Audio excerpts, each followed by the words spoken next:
de Reserva. En 1922 se creó esta entidad que fue en el gobierno de Augusto B. Leguía. ¿Cómo ha ido evolucionando con los años? ¿Qué retos difíciles ha tenido que afrontar?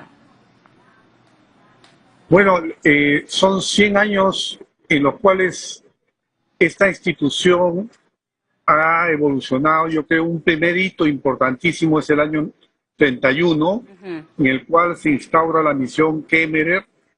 Kemmerer es un experto en gestión financiera, consultor de fama internacional, y viene con un conjunto de expertos a Perú a ayudar al Banco Central a desarrollar, que se establecen una serie de normas y leyes que son aprobadas por el Congreso de la República de entonces, que le dan las bases institucionales de un banco verdaderamente central, o sea que es el responsable de la emisión primaria de monedas en el país y de la regulación crediticia, financiera, y de esa manera se logra, digamos, es un punto de partida muy importante para el ordenamiento económico del país. Ahora, posteriormente han habido distintos retos, presiones inflacionarias, también deflacionarias en algunas coyunturas, en el caso de la guerra con Corea, por ejemplo, pero digamos, yo creo que los momentos más difíciles que atravesó el Banco Central fue durante la época del primer gobierno de Alan García, en el cual se produjo una hiperinflación tremenda, y justamente esta hiperinflación terminó en niveles de que prácticamente los precios se duplicaban diariamente, la gente vivía desesperada, y una hiperinflación tan grande que hizo que también hubiera una recesión muy grande acompañando esta situación. Todo esto generó una situación muy negativa para las familias peruanas, y nos hicieron ver de la importancia de restablecer la autonomía del Banco Central. El Banco Central había perdido en la práctica su autonomía. El presidente del banco y los directores del banco eran manejados por el gobierno, se puede decir, y directamente tomaban medidas de carácter político. No había una autonomía verdadera, y el objetivo del Banco Central terminó siendo promover el agro, promover la vivienda, promover una serie de cosas, pero no su función principal, que es la estabilidad monetaria. Y eso se recobró en agosto del año 90. A mí me tocó justamente elaborar el plan de estabilización que se llevó a cabo a partir del 8 de agosto del 90, y se conformó un directorio. Yo asumí en septiembre, en los primeros días de septiembre de ese año, del año 90.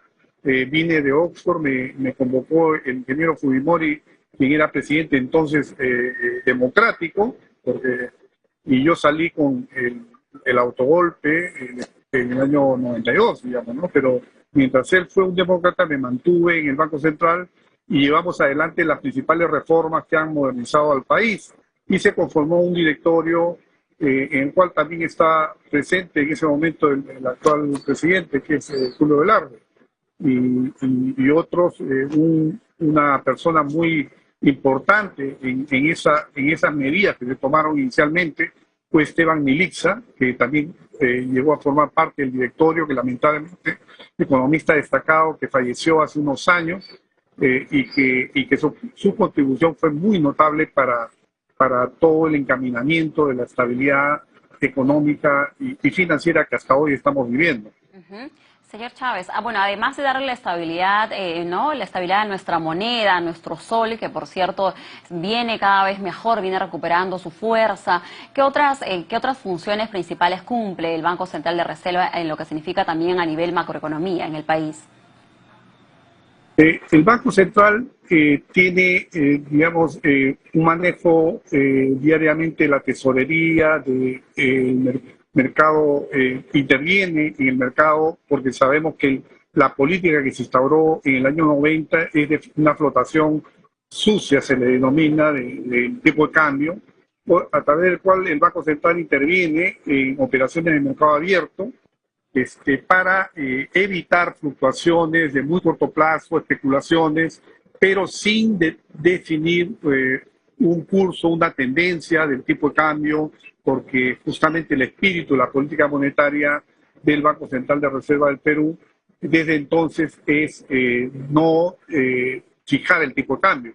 Hasta ese entonces había un tipo de cambio único, el Banco Central fijaba el tipo de cambio y esa política fue totalmente desterrada y hasta hoy se mantiene una política de flotación del tipo de cambio, ¿no? Luego, el Banco Central también regula el crédito a través del sistema financiero, a través de políticas de encajes, políticas de tasas de interés referenciales, ¿no? A través de las cuales regula la liquidez y de esa manera se establece, digamos, un vínculo con la producción, ¿no?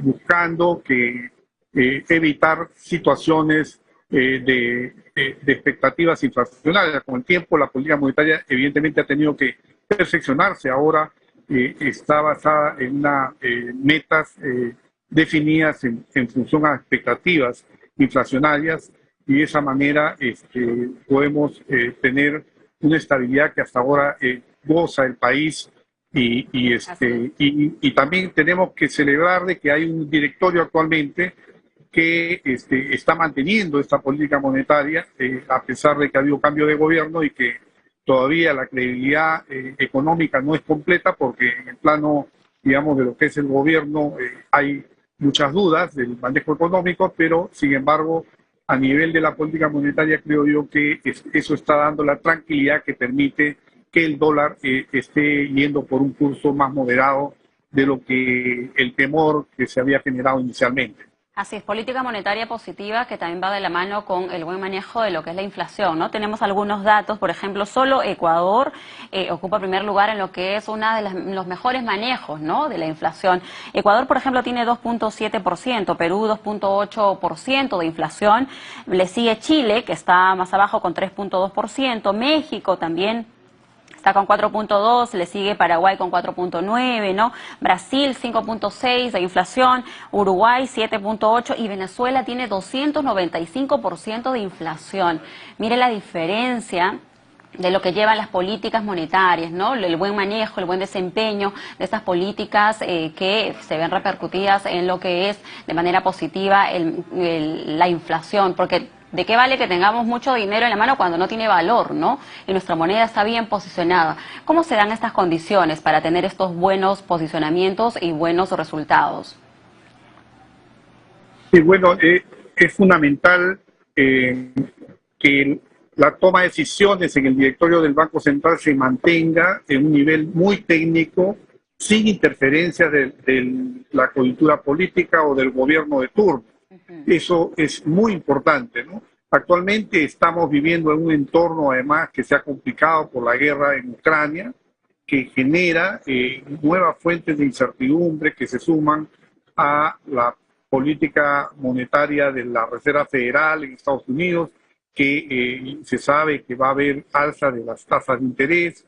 Todo esto tiende a generar un entorno muy complicado para las economías emergentes y particularmente para el Perú tenemos una presión inflacionaria que va a continuar, digamos, por más tiempo de lo que hubiera sido deseable y digamos, esto tiene que seguir siendo combatido, por lo menos yo lo que estoy pensando es que la política de elevación de las tasas referenciales por parte del Banco Central de Reserva, que ya lleva un buen tiempo desde el año pasado, se va a mantener y seguiría habiendo varias alzas más para poder evitar que las expectativas inflacionarias se vayan, digamos, demasiado lejos.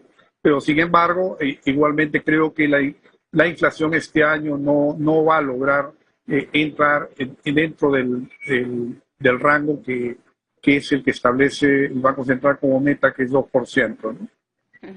Eso, ¿cuál es la proyección que se tiene en lo que es el crecimiento de nuestro PBI, las proyecciones positivas de nuestra economía? Porque un crecimiento positivo va entre 5 o 6%, ¿no? Pero según los cálculos, estimaciones, podríamos llegar a un 3%, 2.8%. ¿Cómo evalúa usted? ¿Cómo se va dando, estamos marzo, cómo se va dando el comportamiento de nuestra economía con todo lo que viene ocurriendo a nivel interno, ruido político, a nivel externo también, el conflicto de Rusia con Ucrania? ¿Cómo nos evalúa? ¿Cómo nos proyectamos? Bueno, hay un riesgo de una recesión mundial, especialmente en Europa, si es que la Guerra Fría, que se ha iniciado conjuntamente con el ataque bélico a Ucrania, o sea, una serie de medidas de sanciones a Rusia en la provisión de materias primas, recursos naturales, entre ellos el gas, y esto puede generar impactos recesivos que tendrían consecuencias también muy negativas para nuestros países, pero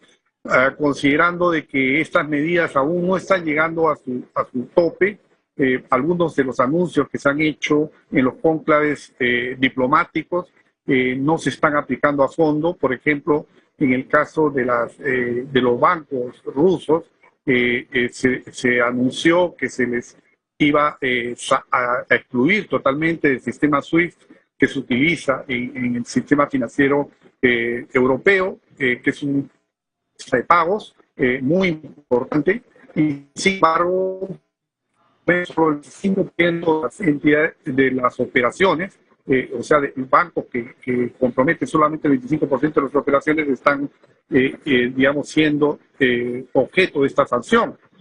Así que yo creo que hay un juego ahí entre Estados Unidos, Europa con Rusia, y ambos están midiendo, digamos, para ver si es que en el fondo llegan a tomar las medidas más drásticas, porque eso llevaría a consecuencias recesivas mayores, ¿no? Ahora, en el caso del Perú, lamentablemente nosotros ya tenemos una tendencia negativa en la inversión pública y la inversión privada interna, más allá del impacto de la guerra en Ucrania.